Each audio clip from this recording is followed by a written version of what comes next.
Thanks very much, Josh. And I'm just amazed that so many of you have come out this early on a Friday morning. I was telling somebody, classes at Penn don't start before 10:30. And this is such a cool location, especially that hair replacement before, after. I'm going to get a picture taken in front of that. So. Anyway, in the next few minutes, I just thought I'd give you an overview of some of the work that we're doing in my lab at Penn, and leading up to this vision of creating swarms of aerial robots. So in my lab, we build robots like this. And there's one difference between this and drones that everybody has heard of here, I'm sure. Which are commercially available, which you can buy now increasingly with China jumping into the fray. You can get them for $500. The big difference here is that this guy does not need GPS. It navigates using onboard sensors. You can see the two cameras facing front. Below the cameras, you will see this orange thing. That's a laser range scanner, which is essentially probing the environment, trying to get three-dimensional information from the environment. And it can navigate indoors in areas like this, and it can be completely autonomous, even though it doesn't have GPS. Now, it turns out this does have a GPS receiver, so when it goes outdoors, it can actually index what it sees to a GPS map. So what can you do with something like this? So I want to show you an experiment we did in our lab, which is sped up 4 times, but you'll see it navigate in the environment outside our laboratory. So that's the hallway. And the map that it's building allows it to localize itself. So just like when you're navigating, your eyes pick up features, and then you're triangulating off those features, that's what this guy is doing. And you can see at the end, it enters the lab, which is instantly recognizable, all the clutter and all the junk. So the bottom right is the bottom is basically, that's our lab. So this is an incredibly high resolution map at 5 centimeter resolution. But the mapping is a byproduct of what the robot really needs to navigate. So if you don't have a map when you start out, you build a map and then use that map to navigate. And that's really what is happening here. So what is wrong with this robot? Well, you can see it's pretty big. And the reason it's big is because it has to carry all these sensors. A laser scanner is quite heavy. And robots like this consume about 100 watts a pound, which is quite incredible. So you have to imagine powering this with batteries, and the same batteries that run out when you pull out your phone or your laptop. And so this is a tedious process for us. The second problem is all these sensors are quite expensive. So the question we asked ourselves is, what consumer electronics product can you buy that's A, lightweight, B, inexpensive, and C, can do some sensing and computing? What's the answer? You all have it in your pocket or your handbag, your smartphone. So we invented what we now call the Flown. And if you take a off-the-shelf Samsung Galaxy smartphone, we're not yet doing iPhones, we will, and plug it in with a USB cable on an off-the-shelf drone. Of course, we make our own for reasons I can explain later. You get the Flown. And all you need is then to download our app. And that app will run this robot. And now you have to imagine that this is completely autonomous. All you're doing is telling the app where you want the robot to go, and this thing will navigate. And I'll just show you a video that illustrates this. So this is our Flown flying inside our robot. Just like the bigger robot, the picture taken by the cameras on this is allowing the robot to detect features, and then it's triangulating off of those features. And you can see this vehicle traveling at about 3 meters per second, 3.5 meters per second, and then rolling and pitching quite aggressively to change directions. So robots like this can be quite smart. They can also leverage what consumers like us have helped make happen, which is really the smartphone revolution. And the reason I say consumers are like us is because it's really the dividend of the smartphone wars. If we did not want smartphones, all these companies would not cut costs, and that's really enabled this generation of robotics. So not only can you fly, but one of the things we really like to do is think about robots that mimic nature. And I want to show you something that we've been trying to do, which is mimic birds like this, eagles fishing for prey, coordinating eyes, feet, wings so gracefully. And this is our robot doing the same thing at 3 meters per second, grabbing a Philadelphia cheesesteak hoagie. So we do things like this. And again, you can do this because of the small size. You could never do it with a big size. The bigger the robot you make, the less agile it is, and it's very hard to control. And then we also think about how we might do things which are kind of hard to do without software. So here you see the vehicle flying through a narrow window.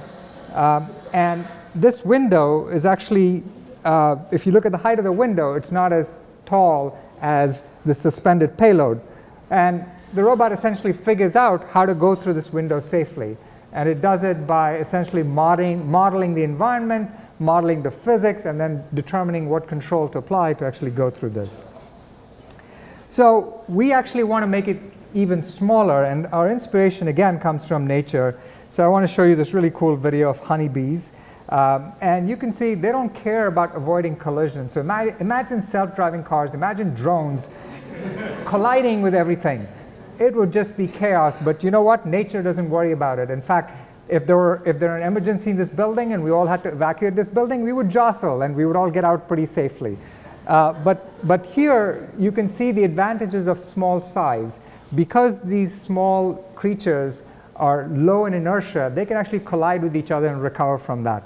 So we're trying to build robots at this scale, and I want to show you the smallest vehicle which we've built, which is about 10 centimeters, smaller than my palm, and it weighs about 25 grams, and it can travel at about 6 meters per second. So that's about 3 times walking speed.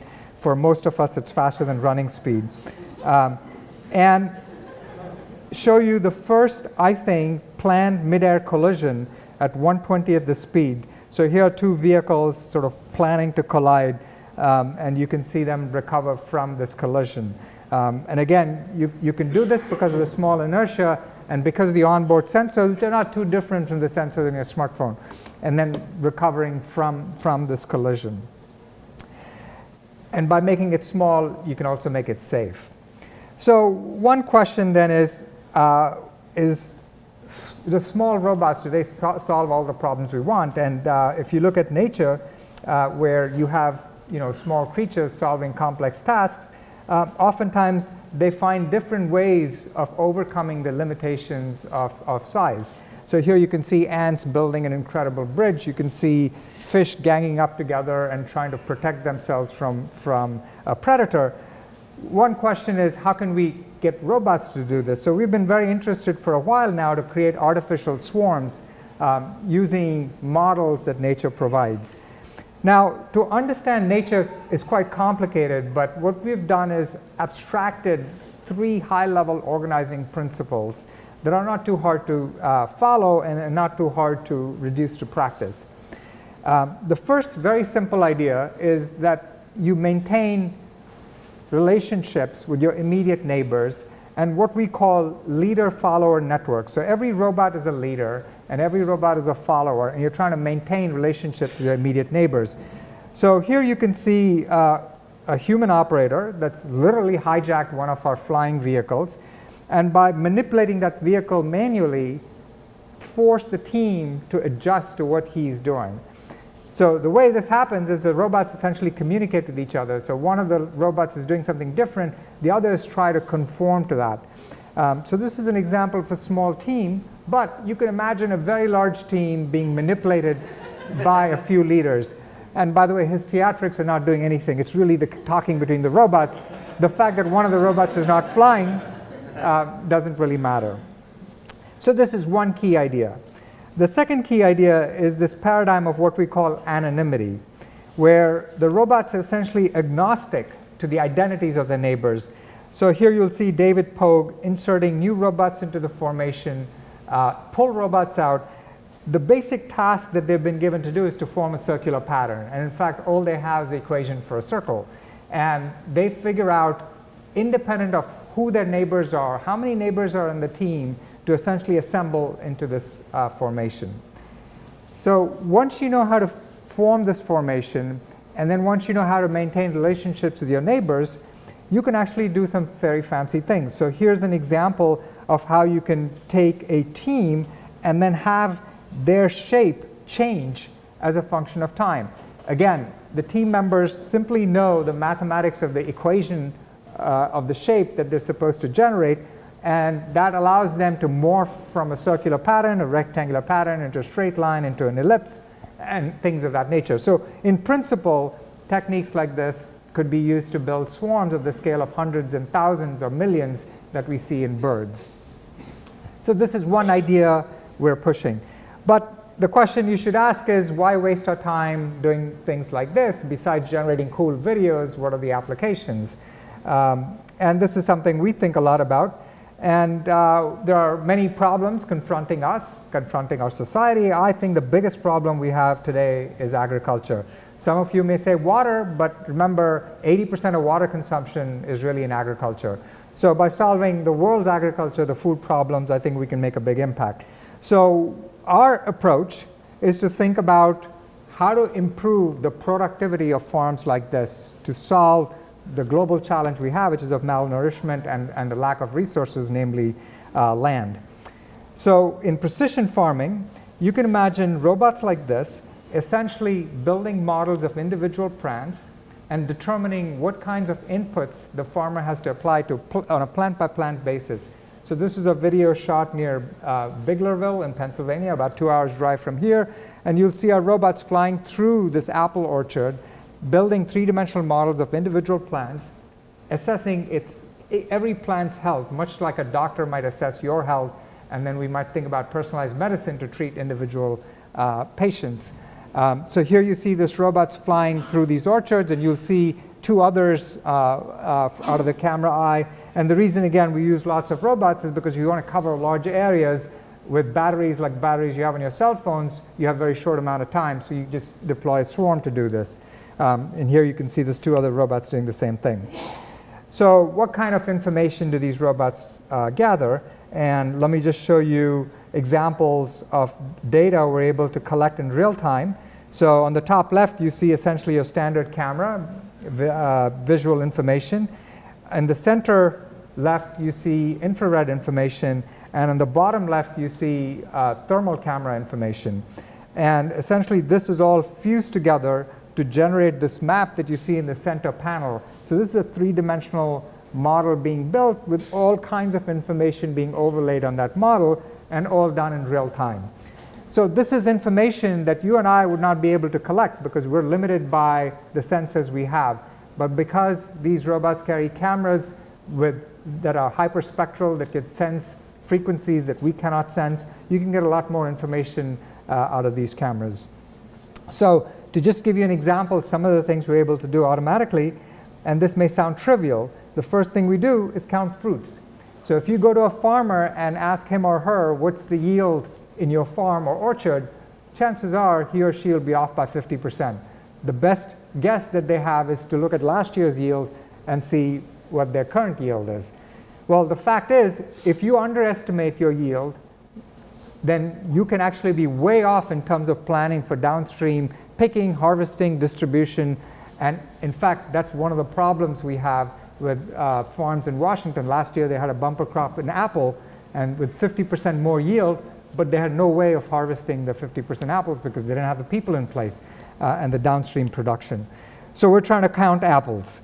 The second thing we do is build 3D models, as I told you. So from these pictures, we're able to build three-dimensional models, and these are volumetric models, quantitative information, which then we can correlate to how much leaf area is there in every plant, which then tells you its capacity for photosynthesis. So by looking at two plants, we can tell you quantitatively which plant has more capacity to grow leaves and then eventually fruits than between the two. And then by looking at indices such as the normalized difference vegetation index, we can essentially fly over a field and tell you, for example, which plant is actually dying or not healthy. We can also detect yellowing of leaves. So this is called chlorosis, and so chlorotic plants can be automatically detected by just a straightforward flight. So these are some of the techniques we're working on, and conservative estimates suggest that if I have a swarm like this flying over orange groves or apple groves, you can improve yield by at least 10% conservatively, and more importantly, decrease inputs like water, fertilizer, pesticide by 25%. So this is one application we're very excited about. The second one is really thinking about first response, emergency response, law enforcement, and our vision is to deploy robot first responders. So think about the following scenario. This is essentially just south of our Philadelphia campus. So across the river is a UPenn campus. If you're from the FAA, this is in Colombia, South America. But so imagine that building, and imagine there's a gunshot there, or there's some kind of emergency. Somebody calls the 911 number. What you can do, instead of waiting for the police to come, is you can directly deploy robots that can be hooked up to the dispatch system.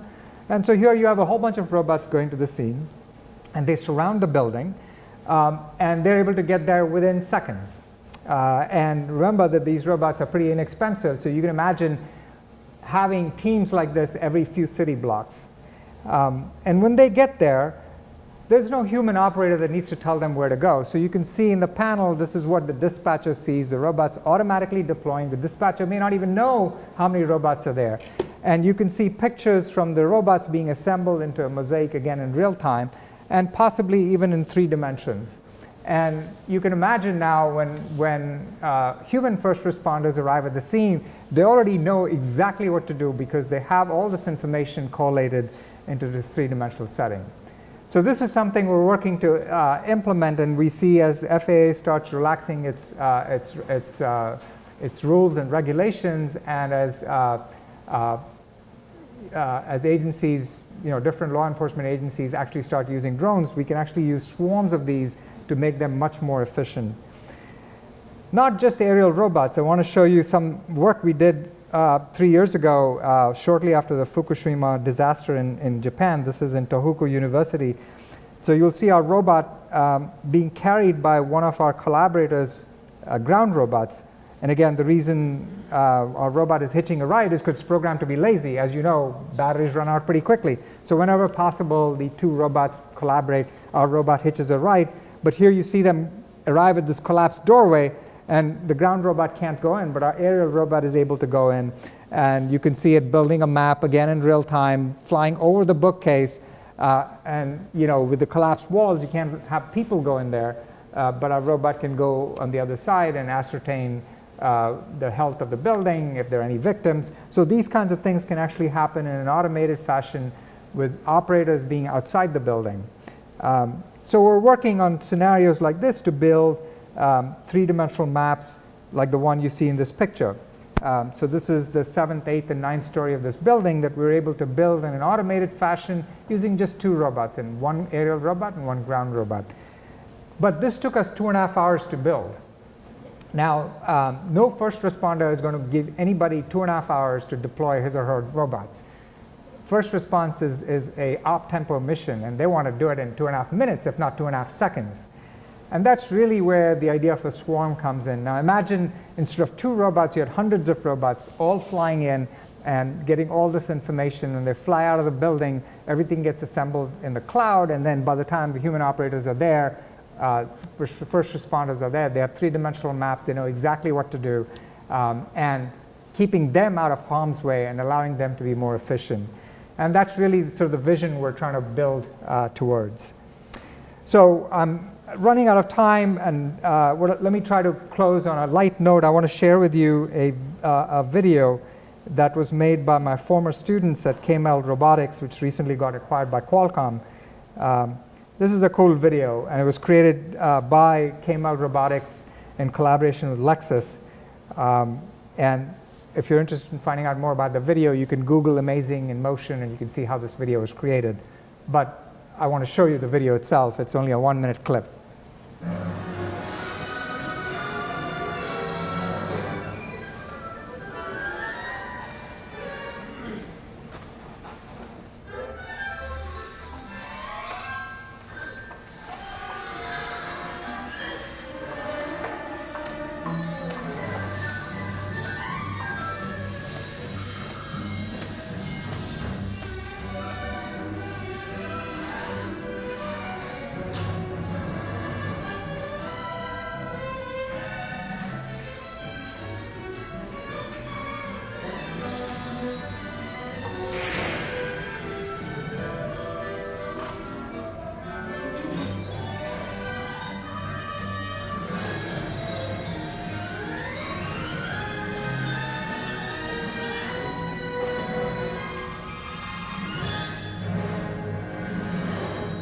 So what that has to do with Lexus, I don't know, but anytime companies like Lexus get interested in robotics, that's good news for us. So let me just conclude with a poster of a Warner Brothers movie, The Swarm, which is coming. I don't know if there are any science fiction aficionados here, but this is an old Arthur Herzog novel. Have you seen this movie? Okay, if you haven't, I encourage you not to see it. It's a terrible movie. But I love this poster because everything about this poster is true. Its size is immeasurable. I hope I've convinced you its power is limitless. Even this last bit is true. It's enemy is man, because I claim we have the technology, and it's really up to us to figure out how to use this technology to solve important societal problems. So thank you very much. The swarm is coming.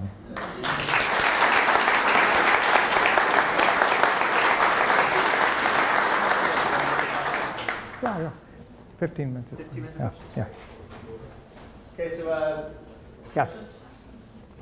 Going back to the Penn Police Force, how far are you from being able to deploy robots that could respond to an alert, to an alarm, and then identify people on the site and track them? That's not too hard. So you can think about, again, some of you might not be old enough for this. Remember the O.J. Simpson, the trailing the white Ford Bronco. That's something you could do today quite easily.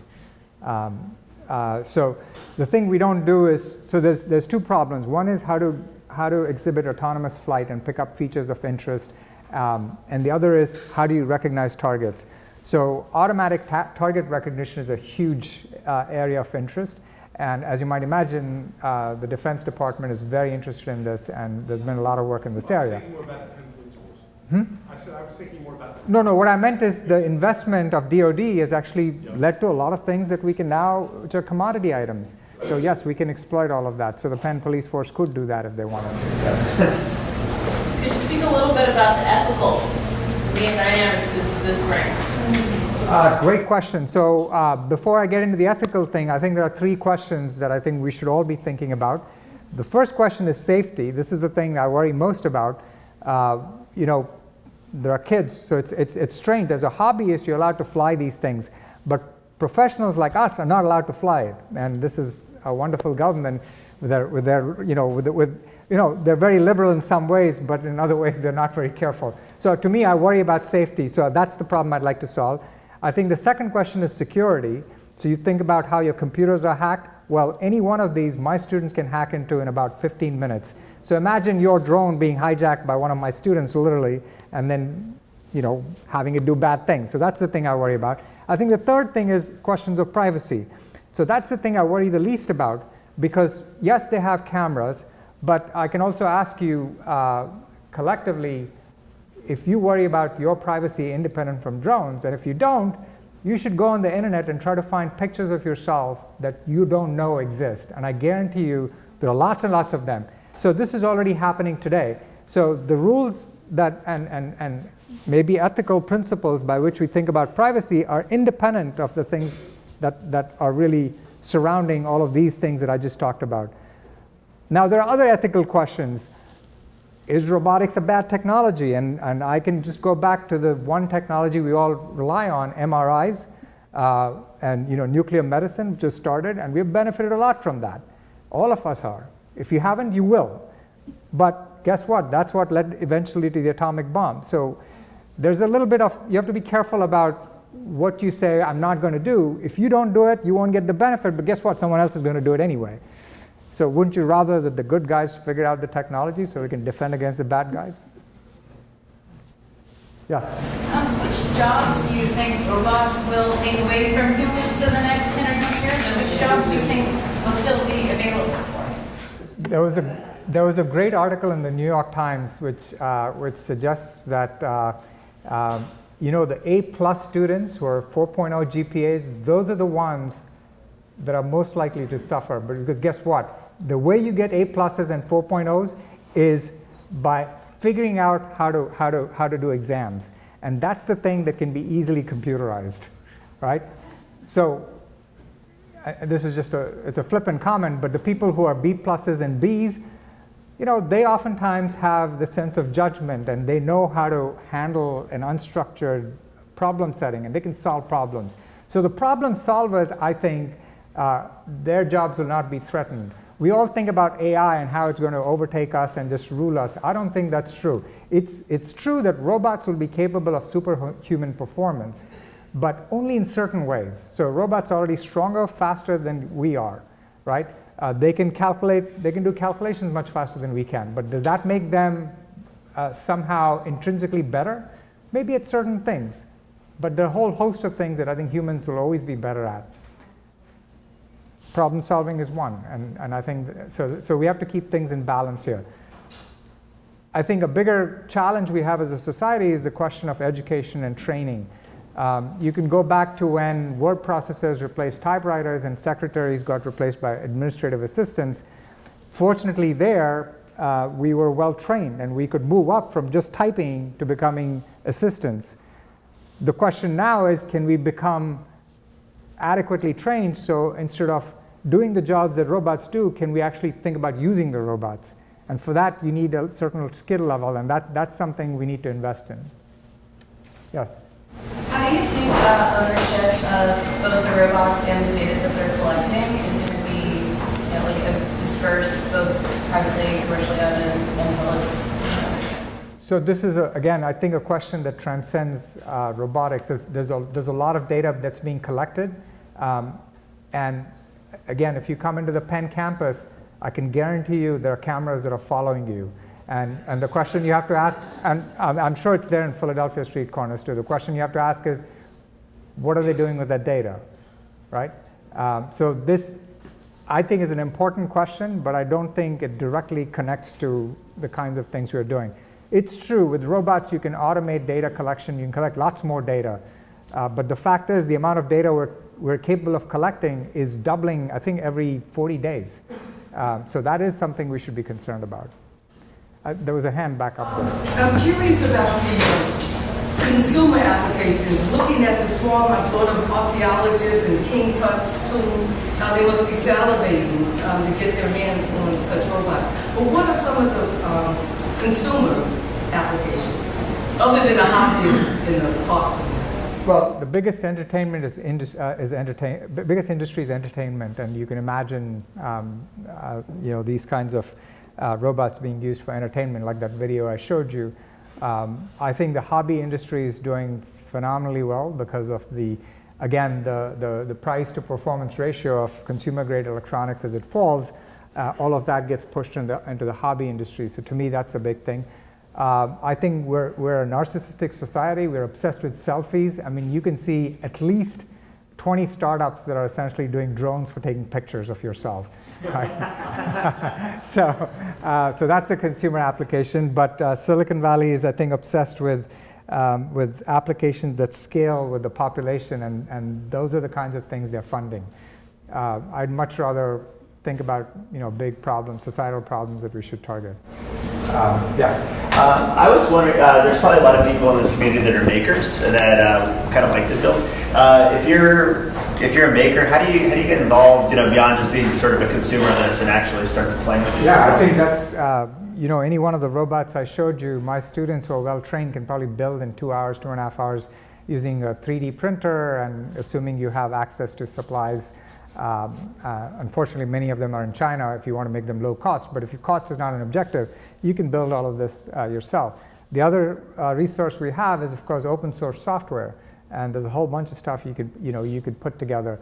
So everything that I showed you, if not today, will become open source in the next several months. So, the rate at which we innovate is growing faster and faster. So this is true of all technologies, particularly true of robotics. Finally, I'll just say that the barrier to entry is coming down. And again, that's a positive feedback loop. If the barrier to entry comes down, there are a lot more players in the field. If you have a lot more players in the field, there are a lot more shots on goal, there are a lot more home runs, so take whatever sports metaphor you like. But I think it's great for the field. Yeah. Have you had any unexpected emergent swarm behavior?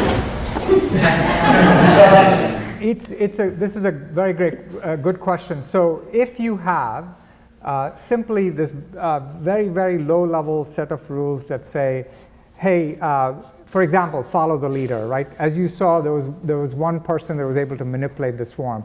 Now imagine you had more leaders. So you can come up with lots of interesting scenarios where the resulting behavior in terms of a spatial pattern is unexpected. Now, what we work hard on is actually or avoiding these kinds of things. So every one of our algorithms has sort of mathematical certificates, proofs, if you will, that guarantee that the end result is achieved. Having said that, there's plenty of opportunities to do things and say, wow, I didn't expect that to happen. So yes, that is a question. Go back to the droning thing. You said startup companies are kind of figuring out how to make anybody kind of take pictures of these things. As an aerial cinematographer myself, you think that with drones like the 3D Solo that's coming out, they're going to be pretty much autonomous in a couple clicks and you're done. Do you think that someone who wants to do it professionally will eventually, not even be needed once the FAA says it's all right, of course? But I think there's some. So this goes back to the question of what jobs will disappear. I think if you look at what Hollywood is doing now, they're very interested in having drones film scenes without a human operator, because drones can actually, and again, someone else asked about targets and detecting people. It's not too hard to say, hey, keep your eyes on the scene, but make sure you get a 360-degree field of view. Well, for my students to program robots that can do this is actually trivial. Right? I don't need a joystick. In fact, I can probably get better performance out of software that we write than any human operator. Right? So I think that job is going to, I believe, disappear. Another job that I think will disappear is, I think, if you're a FedEx pilot. Think about it. So what does FedEx do? It flies from obscure airports like in Alaska to, I don't know, Memphis, sorry if anybody's from Tennessee, but in the middle of the night where there's no air traffic. And what does it do? It takes off, flies at a fixed altitude, and lands. Well, that's the kind of thing that autopilots are much, much better at. And if I make these drones, then I don't have to have a pressurized cabin. I don't have to have space for humans. I can put more cargo on it. So if I was a FedEx pilot, well, at least I wouldn't be telling my children to be FedEx pilots. Yes. How much collaboration is there in this research field? Or is it very competitive? Are you collaborating with other groups and other universities and other labs to come up with the solutions? I think there's a bit of both. So one of the leading groups that we compete with happens to be in Zurich, ETH Zurich in Switzerland. But we also collaborate with them. So I think research in some sense is fun because you're all trying to get ahead. So it is competitive and it's collaborative. The aspect we collaborate most on is actually trying to understand nature and trying to see how we can abstract principles of nature to realize our algorithms. And biologists are interested in that because what biologists cannot do is reprogram ants or bees or birds, but they can reprogram our robots. So the what-if type experiments they can do with robots or models of robots. So they're very interested in these kinds of collaboration as well. Yes. If I have a site, I'm an architect, and I have a site and I want to get an aerial photograph of it, do I go to a robot or do I go to a drone? We started doing this well before the word drone got popularized. And the word drone got popularized because of our wars in Afghanistan. But it's what the journalists call drones. But if you look up the definition of a drone, it actually means something that's basically a worker without a brain and does something in a routine way, in a mechanical way. The only thing that's a drone-like about our robot is that the sound sounds like it's droning. That's the only. So I just don't like that at all. And so I think part of it is we want to distance ourselves from military applications, which to be, even from a research perspective, they're quite boring. And from a military perspective, if I was an officer that's actually commanding squadrons of drones, I would actually be unhappy at the use of the word drone because it's actually human pilots far away in New Mexico or in Colorado that are controlling these drones over the Middle East. So it's humans that are taking actions. Would you want to call your very skilled pilot a drone? No. So I think it's a complete misnomer, but you know, this is what the press has chosen. Yeah, but that doesn't answer my question. Do I want to have a robot do it, or do I want to have a drone do it? So it depends on, again, what you mean by what's the difference.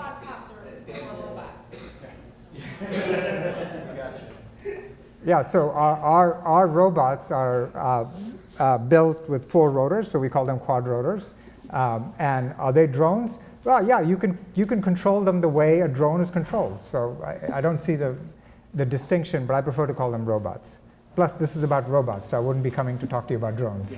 Yeah. Yeah. One could easily imagine potential for abuse coming from states, non-state agencies, criminal groups using this technology. Is there any work being done to formally use countermeasures and to control that threat? Yes, there is. This is a pretty serious issue. I think, you know, I was just talking about the benefits of the fact that technology is being democratized. So if you democratize anything, it's also accessible to the quote-unquote bad guys. And I think this is not just, again, about robotics, but it's a whole host of technologies.